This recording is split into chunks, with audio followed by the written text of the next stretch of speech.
ഇന്ന് നല്ല നെയ്ച്ചോറും ബീഫ് കറിയാണ്. നമ്മളെ പള്ളിക്കൽ നിന്ന് കിട്ടൂലേ, ആ ടേസ്റ്റിലുള്ള സംഭവമാണ്.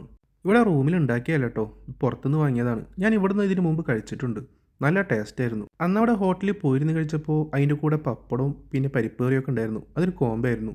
അത് പാർസലിൽ പിടിക്കുമ്പോൾ കിട്ടില്ല. ആ ബീഫ് കറിയുടെ പാത്രം തുറന്ന് ആ ചോറിലോട്ട് ഒഴിച്ചപ്പോൾ നല്ല അടിപൊളി സ്മെല്ലായിരുന്നു. നമ്മളെ പള്ളിക്കൽ നിന്ന് കിട്ടുന്ന കറിയുടെ അതേ സ്മെല്ല്. അതുപോലെ തന്നെ നല്ലപോലെ വെന്തിട്ടുള്ള ബീഫാണ്. ഫ്രഷാണ് സംഭവം.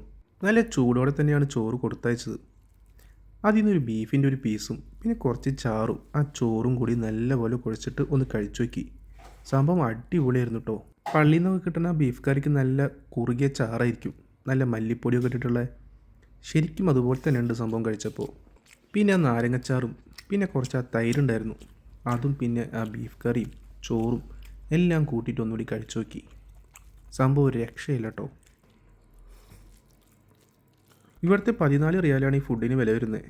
അതായത് നാട്ടിൽ ഏകദേശം ഒരു 320 രൂപ. ഇവിടുത്തെ ഫുഡ് കഴിച്ച് ഇതിനോട് അഡിക്റ്റായി തുടങ്ങിയിട്ടുണ്ട്. അത്രയ്ക്കും ടേസ്റ്റാണ് സംഭവം. അപ്പോൾ ഇതാണ് ഇന്നത്തെ വീഡിയോ. നിങ്ങൾക്ക് ഇഷ്ടപ്പെട്ടെങ്കിൽ ലൈക്ക് ചെയ്യണം, സബ്സ്ക്രൈബ് ചെയ്യണം, സപ്പോർട്ട് ചെയ്യണം. അടുത്ത മറ്റൊരു വീഡിയോ ആയിട്ട് നമുക്ക് വീണ്ടും കാണാം.